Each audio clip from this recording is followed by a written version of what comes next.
This week's story comes in the form of a poem, and I will tell you the context afterwards so you don't think like a therapist made me make this to release some trauma. It's called The Dermatologist. Here we go.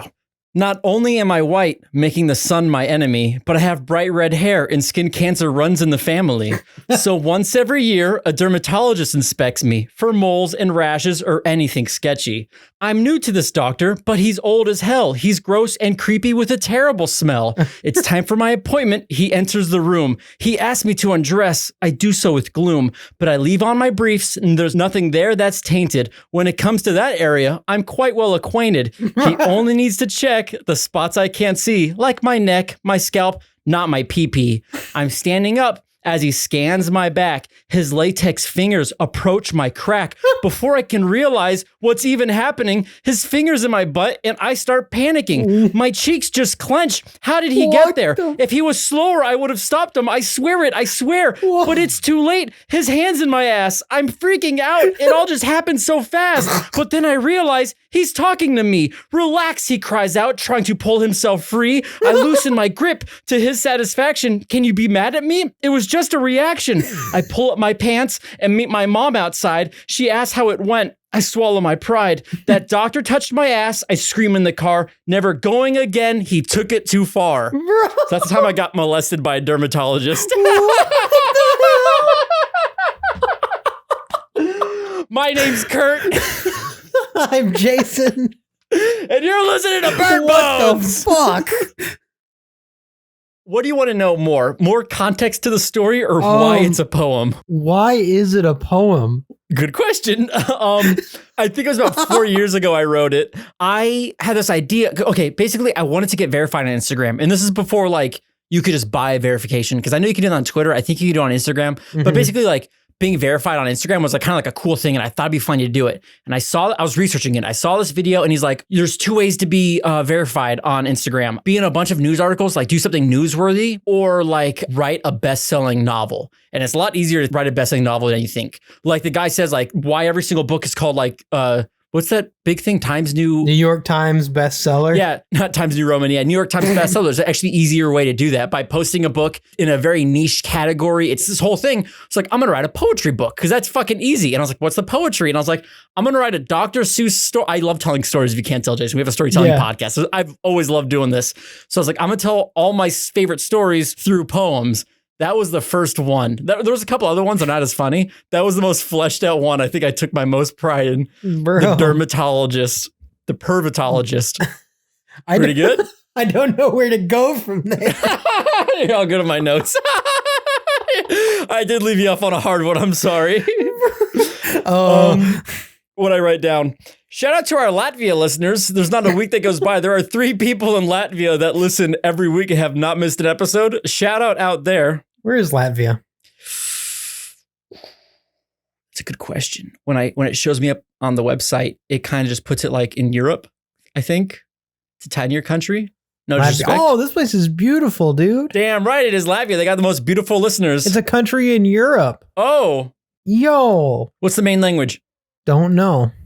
If it's not English, I don't know it. Oh, the official language is Latvian. Oh, I don't know why I thought it was going to be like Spanish or German. I don't know things. Thank you so much for listening, unless you're someone who left their NordVPN on. Anyways, away from Latvia. Sorry, Latvia. So I had a dream last night, and it involved you. Yeah? What was it, bitch? I won't lie. The ending of this dream was so funny and so good that I woke up and I don't remember much else of the beginning. But basically, me and you were starring in a 70s action comedy movie. Oh, fuck yes. I think this is my dream too. So like I'm living this out in first person and it's like, I know we're filming a movie, but there's no cameras or anything. Like we're just living the action comedy movie. Okay. I don't know if we're the good guys or the bad guys. I think we're the good guys. Because I think we're good guys. I think we're good guys. I want to think that we're the good guys. We're getting chased by the bad guys. Okay. And they've outnumbered us. This is like the climax of the movie. This is the peak.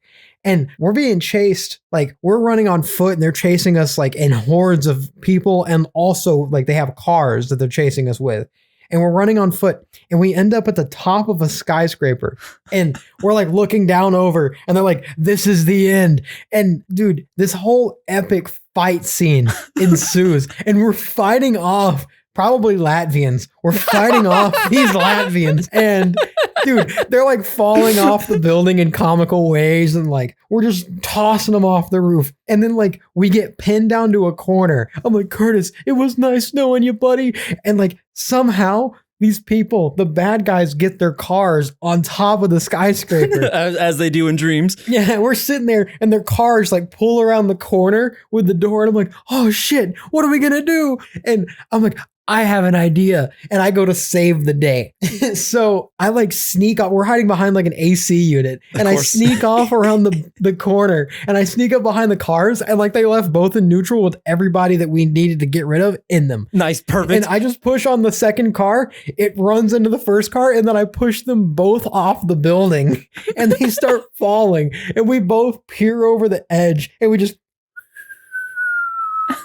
boom, and a big cloud of smoke and dust comes out. And then, dude, this has to have been inspired by like Blues Brothers or something, because out of nowhere, hordes of traffic cars just start slamming into these two cars that fell in the street. Just like Blues Brothers. Dude, it's like a 60-car pile up in the middle of the city. Just bam, bam, bam, bam, whoosh, cars flipping over and exploding out of nowhere. The fucking time machine from Back to the Future, the DeLorean. The DeLorean? The DeLorean flashes into existence and shoo, boom, it just runs into all the cars. Like they had just traveled back to our time, and it just appears and smashes into the big. And I was like, was that the fucking DeLorean? Dude, that woke me up because it was so funny to me. And I woke up laughing my ass off. That's funny.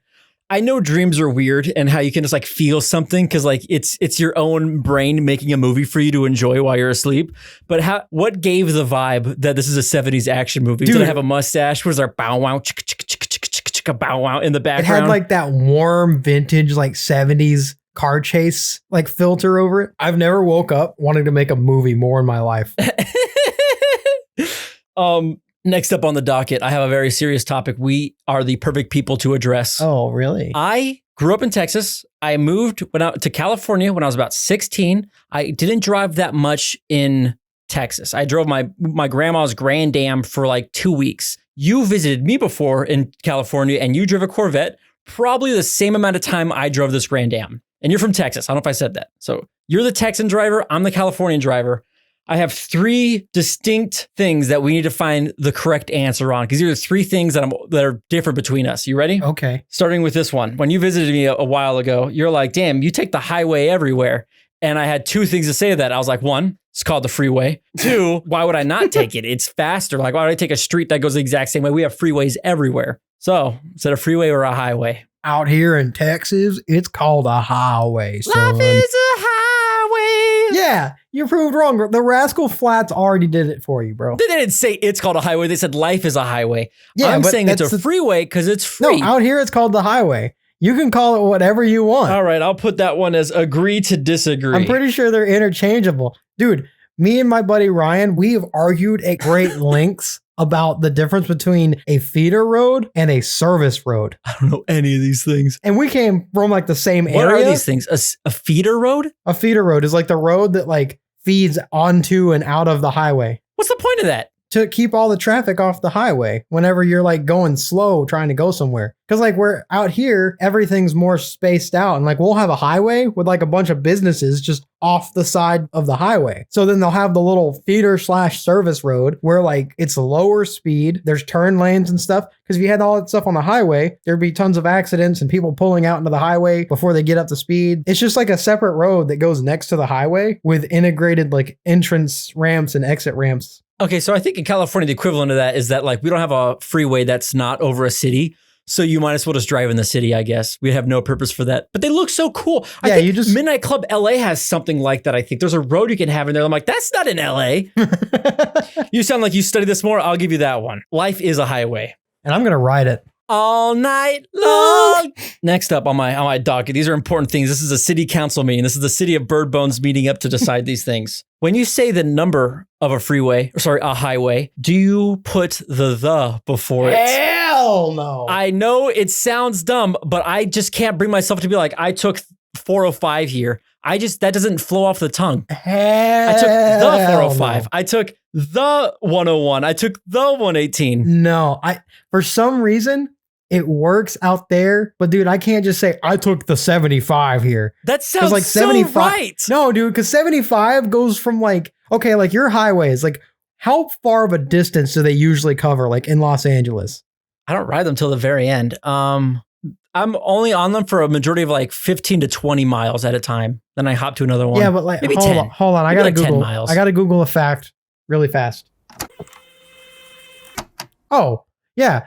Interstate 105. Is that like a popular one? I've never fucking heard of 105. I think that's a radio station. Wait, what's the popular one? Oh, 101. Holy shit. The 101 is over 1,500 miles. Okay, I did not know that. I only hop on that to get to the 405. Okay, the 405 is 72 miles. How long is Highway 75? Yeah, Highway 75 is 1,200 miles. So like to say I hopped on the 75, it's like, yeah, I hopped on somewhere in this 1,200 mile stretch. I don't know. We don't say that out here. Give me your directions. Give me like a generic drive to Whataburger. You don't say the. I can't say a thing other than like the 118. We don't the 405. Hop on highways. I mean, there's one highway. It's 75. And then there's like a loop road that goes around Dallas. It's 635. And it's like, okay, we lived off 75. You want to go to Dallas or around Dallas? It'd be like, okay, take 75, hop on 635, and then exit here. Like there's only two possible roads. You know, your problem is you chose bad numbers. What was the number? 635? Yeah, we took the 635. That actually sounds kind of cool. Okay, here's what I think. I think that everything is so much cooler in California that they can just be called because it's probably like something scenic. If you don't live there and you go there, it's like, oh shit, this is really cool. 635 looks like you're driving through the middle of Iraq. It looks like an active war zone, dude. I'm not even joking. I have almost died on 635. I would not ever give it the satisfaction of calling it the 635. That bitch is just a highway that happens to be called 635. I hate that road. Not only like it's been under construction for like 800 years. Since I've driven on it, it's been under construction. I think they're still building the fucking road. Like I don't think it's ever been finished. Like most of it, there's no shoulders on either side. Like it's just like a NASCAR track. Everybody goes 100 miles an hour in all the lanes. Like they randomly divert your lane over. So it's like you'll be going and then the lines turn solid and it's like, all right, you're shifting and you shift over like 3 car widths lane. Like it just goes whoop, whoop. And you do like a S curve in the middle of They're the just highway. making up as they go. I swear to God, it looks like a toddler designed this road network. I'm not even joking. And there was one time where me and Sarah, we were driving home on 635 and we're in the left lane. There was no shoulder. And there was some piece of shit Nissan Altima because it's always a Nissan Altima. It is always a Nissan. And it was like dark red, paint faded, bumpers taped on. A driver's side mirror is taped on, but the glass is missing. All the window tint is purple and bubbly. You're 2 descriptors off from Kylie's car, but yeah, keep going. So biggest piece of shit. And I'm like, man, I want to get past that guy because he's going to have a problem and it's going to cause us a problem. Like one of his tires is going to fly off. I have no doubt he does not maintain this piece of shit. So I'm speeding up to pass him and I'm in the very left lane. And dude, we get to the only spot on this highway where there is an actual shoulder on the left side of the highway in the median. And as I pass him, this son of a bitch merges into my lane, no signal, no warning, just yoink straight into my lane. And I'm like, oh shit. And I am directly next to him at this point. And Sarah is in the passenger seat. She doesn't even see him, but my brotherly instinct of my little sister being in the passenger seat sees this flying hunk of shit going 90 miles an hour next to me, just start yeeting into my lane. And I'm like, fuck! And I yeet onto the shoulder. And I am driving next to this guy on the shoulder that's about to end. We're on like the one like 200 yard stretch. Can you see what they look like? Are they like looking straight ahead? Do they see you? Or are they just like, la da dee da da? I'm driving and I'm like, what the hell? And I look over and the guy like looks over me and like signals his hand like, what the hell are you doing? I'm like, do you think on the shoulder? Like, do you think I'm trying to pass you on the shoulder, chief? You just ran me off the road. So anyways, I'm never calling it the 635. It does not deserve that title. That all Not to mention, I ran over a drive shaft on 635 and I had to buy 4 new tires because it ruined all of my tires. That one might be a difference of opinion. I'll give you highway only because Rascal Flats, but I think it is a California thing, like the San Susanna Pass. I will call Californian highways the something because they're all beautiful. They're all cool. Is this a when in Rome rule? Like this only applies to California, but Texas? If I went out there, I'm like, the 635, you go, watch your fucking mouth. Yeah, I wouldn't give it that level of respect. Okay. I'll give you that one. Next up, this is a big one. And this one, I have to say, I hope I'm not lying. But this is like a thing where like people ask you like, oh, you're from Texas. What are some big differences out here and there? And I remember I always told this one because I have evidence to back it up in case it's just like one person lied to me, but I've seen it too. Okay. So I would just tell people, they go like, what's the big difference? And I'm like, Texans don't make lefts on green lights. They have to wait for it to be a green arrow.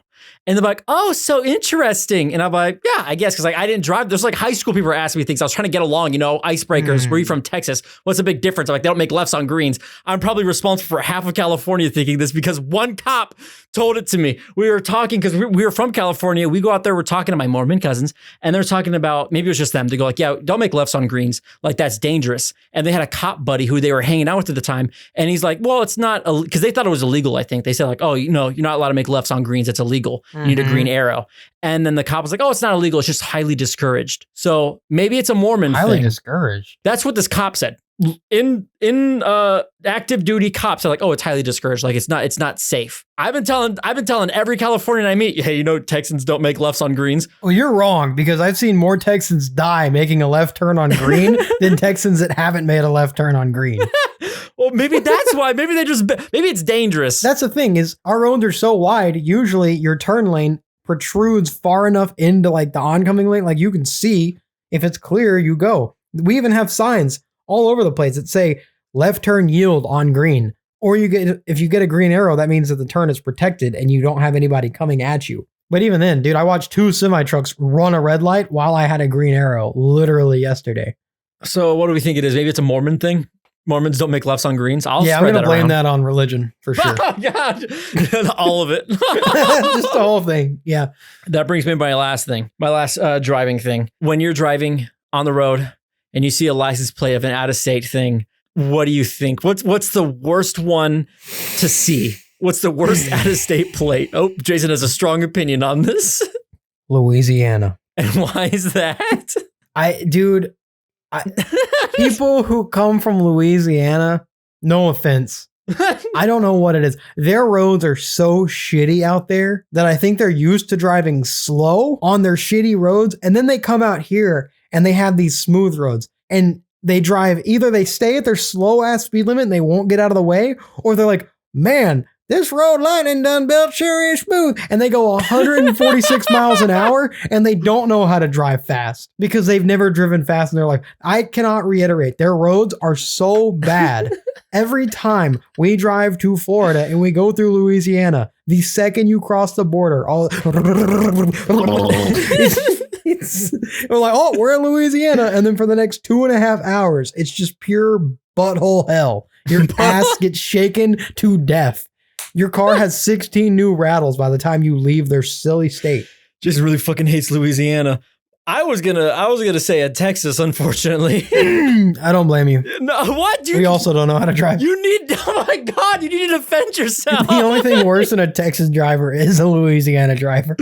Oh my God. Okay. Well, dude, I came out there and I drove for like 20 minutes. You're like, dude, you gotta slow down. You have to slow down. Jason drives in Texas like all of his life, and then he comes up to California. He's like, we're gonna go on the most iconic streets. We're gonna go on San Susanna Pass. We're gonna take the 405 in a red Corvette. Jason's like booking like 100 miles an hour. I was like, Jason, these cops are like the ones in Midnight Club. They will have shotguns. Jason's like, you gotta relax, but brah. And I was like, how the fuck did he not get a fucking ticket? You can relax, but I have a Texas driver's license. They'll understand. Jason was in a neon red Corvette going more miles per hour than I have my entire life. That's incriminating. I wasn't doing that. No, sorry, this was a different Jason. But I was like, son of a bitch. But I don't hate Texan drivers. I was gonna say that I recall 2 distinct times Texans like just waited for like it to turn red, and then the next cycle that'll get a green arrow. I think you were sitting behind a bunch of Mormons, honestly. Yeah, those Texan Mormon drivers and their left green arrows.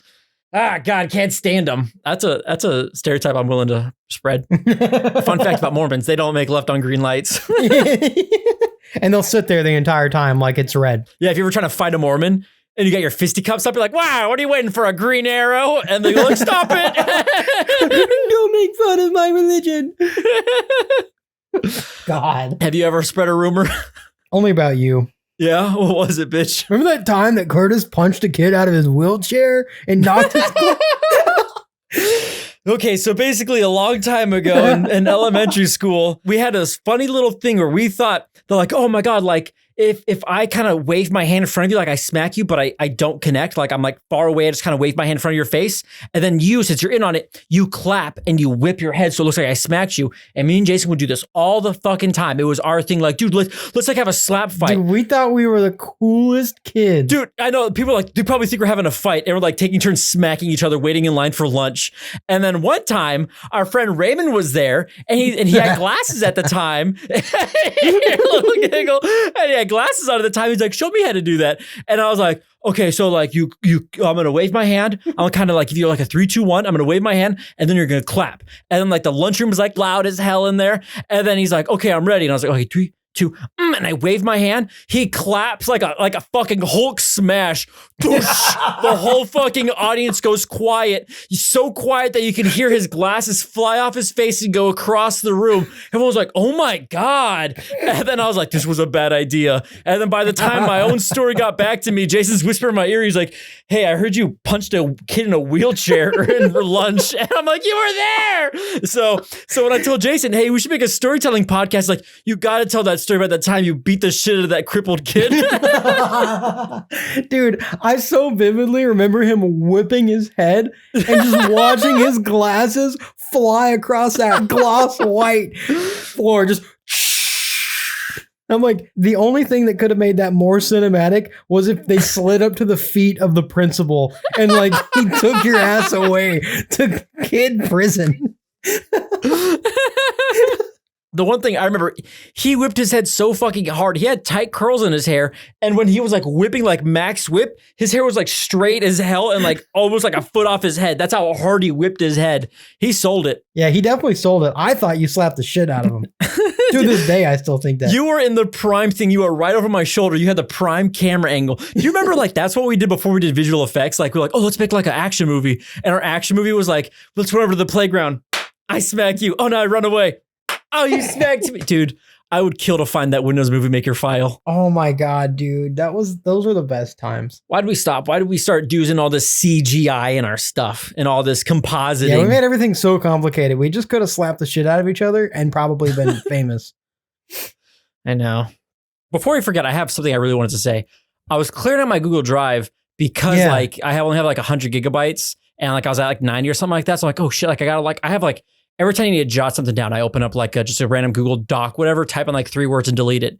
And I was plowing through these and I got through like 20 of them before I realized I'm like, these things are like 3 kilobytes each. This isn't doing any damage. And I was like, oh, I have 2 movies. I have the entirety of Shaolin Soccer on there and Pink Floyd's The Wall. And I'm like, these are each like 5 gigabytes. These are probably what's eating it up. Yeah. Before I made that realization, I was plowing through a bunch of my old school projects. Oh, that's dude, the like, best. And these are like, I took a writing class and here's the coolest thing. I love this teacher. I have so much stories.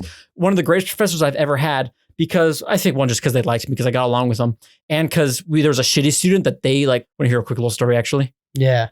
Okay. So it's a writing class. Okay. It's called multimedia writing. We're writing for a different, it's like one, this is like a film school. It's CSUN. I've said it before. I go to CSUN, California State University, Northridge. I went there in California, a lot of film stuff, right? Mm-hmm. So we don't just have one film class. This is like, we have a screenwriting for multimedia things across different platforms. It's for like, oh, how to write a script for a podcast, how to write a script for a commercial, how to write a script for, I don't know, fucking movie. We actually really rarely touched on movie because that's like, you have like 5 other classes dedicated to that. Yeah. But this one guy didn't get the fucking like memo or whatever. So our first project, we had to do it for a podcast, right? And it was like, not like this kind of podcast. It was like a scripted one. And I wrote the greatest fucking story ever. Like I'm still big into astronomy, so I have a really cool plot for you. If someone out there wants a sci-fi movie, I have a really cool plot for you. I love it. So we had to present them. And we had to turn them in, or you could offer to present them, or like 1% of every group had to present. I don't know. There was people had to present. Yeah. I didn't though. I turned mine in. I was really proud of it. And I'll tell you what the plot was later. But this guy goes up, and other people are bringing like their passion projects. People are putting like their whole fucking pussies in this thing. And they're going like, oh, this is like a real project I care about. This is a story that actually happened to me. These are, a story. This is a mystery that I took a lot of time with. I've been workshopping all these things. This guy goes up there and he's like, I like to read the script for my podcast. And then she's like, oh, hey, please go. And he goes like, what is that? It's a recording device. A recording device for what? This is for my stupid fucking writing class. What's this guy do with writing? Oh, we had to write a script for a podcast. So I thought it'd be funny if I just record myself and write it down. That's so funny. What do you want for dinner? I think we should go get Taco Bell. Oh, that's pretty cool. This goes on for like 3 minutes and just like being a fucking the most like dickish thing ever. God, And the thing he's all like, my teacher's stupid. My teacher doesn't know what they're doing. And he thought like we were going to be like, oh, he got you. And like halfway through the teacher's like, just sit down. And he's like, but I'm not done. And like, you could tell when he wrote it down, he's like, oh yeah, I'm going to be singing. I'm going to be fucking saying this so ballsy. Like my teacher's stupid. But he read it like, my teacher's like dumb. Yeah. And like, I hate this class. And like, yeah. And the teacher's like, professor's like, why don't you just sit down, bud? And he sits down. And then she's like, anyway. And then we move on, and everyone after class is like berating the guy. I remember I went with my friend group, and they're like, fuck that dude. Everyone's like, what the fuck? And I was like, guys, he's right fucking. They're like, I don't fucking care. Fuck that dude. Everyone's shitting on this dude. He did not make any friends. He thought that was gonna be a baller move. Everyone fucking relentlessly shit on him. Good, that guy was a dick. And I remember after that semester ended, he wrote a terrible rate my professor, and he emailed the dean being like, this is a bad teacher. Teacher emailed all of us being like, hey, could you guys do me a favor and like just help me out? Like, I know this is a professional. Could you guys just put a nice rate my professor and tell the dean? So like 90% of the class sends in, this is actually a really good professor. And then there's only one thing that's like, fuck this teacher. She's unfair. She's evil, whatever. Because he didn't do any time. Fuck that guy. Anyway, sorry. I think about that a lot. But my script, you ready for this? This was a script. I'm not going to read the whole thing because it's cringe, but the general plot. I was big in astronomy. Okay, you ready for this? Mm-hmm. Jason, what's the greatest ZZ Top song? Ooh. What's the one that goes, Lagrange, that's what I was thinking of. Perfect, because I can't pronounce that word. There you go. So you said it. So Lagrange. In space, there are things called Lagrange points. I'm not even kidding. They're spelled the exact same way. I hope it's the same way you pronounce it. In space, there's a thing called Lagrange points, and they are a point in space between two large masses where something could easily stay in that area. So like you have the sun, and then you have the Earth. And obviously the Earth orbits the sun. And there are things you can put in between these kind of things. I can't explain it. Basically, how we have the ISS, and it's like the International Space Station. It orbits Earth. Mm-hmm. Will actually cost like, I think my research said like 20,000 pounds of fuel every year to keep it in space because it's not perfectly balanced. It's just ever so slowly falling towards Earth, and we shoot it back up a little bit. Ever so slowly falling towards Earth. So these aren't that. These are points in space like far out there. Like two of them are where Earth will be in 2 months and where Earth was 2 months ago. But the coolest one that my plot revolved around was in space, you can perfectly balance something exactly where Earth was and will be in 6 months on the exact opposite side of the sun. So my plot for the movie was these people are going to go set up a satellite. It was like Jeff Bezos' son or something like that. He went to space at the time. They're flying to this Lagrange point to go set up a satellite because that's more fuel efficient than the ISS or whatever. Yeah. But as they're like eclipsing the sun, they see another planet that's been there the whole time. Oh shit. Dude, that's a good fucking plot, dude. Bro, I never thought about there being another planet on the other side of the sun. How would we know? We actually know. We've sent out like space shuttles. We've taken selfies of Earth by sending out space shuttles. We know. Yeah, but we would. In this universe, we don't know. Oh shit, wait, I got two more. Hold on. This one's really short. Basically, the story. 2 burglars are going door to door through the neighborhood looking for an empty home. Nobody suspects them though because they disguise themselves as Mormon missionaries. Once they discover a house with nobody home, they put on ski masks and break in. They begin stuffing everything they can into their backpacks. Unbeknownst to them, real Mormon missionaries show up and save the day. They get destroyed in a fight, but they stalled the burglars long enough for the cops to show up. Oh my God. Wouldn't that be a fucking good movie? Okay, so I'm not trying to be like, oh, I'm a master writer and here's how I come up with my things, but I genuinely think of like the funniest image I can, and then I work up how that would make sense. And the image was like 2 Mormon missionaries walking up their bikes, they park them, and then they knock on the door. when no one answers, they look at each other, just put on ski mask and kick it in. Like, that's a funny image. The second image I had in my head was the later on where two Mormons are riding on their bikes and they pull up to a house and there's already two bikes on the lawn and they look at each other like, what's going on here? I was like, that's a fucking, I don't know. I like visual jokes. I thought it'd be funny. We should make that. We'll go clean shaven. We'll play the Mormons. I've always wanted to play a Mormon. Having Mormon cousins growing up really does shape my identity, I think. You ever have any movie ideas? No. Well, thanks for listening to Bird Bones. While you got your phone in your hand and you're giving us a 4 or 5 star review, depending on how much you like that opening poem, Jason also would like to share his song of the week for you. My song of the week is going to be by a band that I just found recently. They're called Annabelle Chairlegs. That's the greatest name I've ever heard. So this song is called Candy Apple Red. I think it's their most popular song. It's the first song I heard and I was like, this is weird. I love it. You can find that as well as all of our other recommendations on our Spotify playlist, Bird Bones Bangers. When did the cawing start? Have we done that from episode 1? I don't know. It just sounds so natural to say bird bones.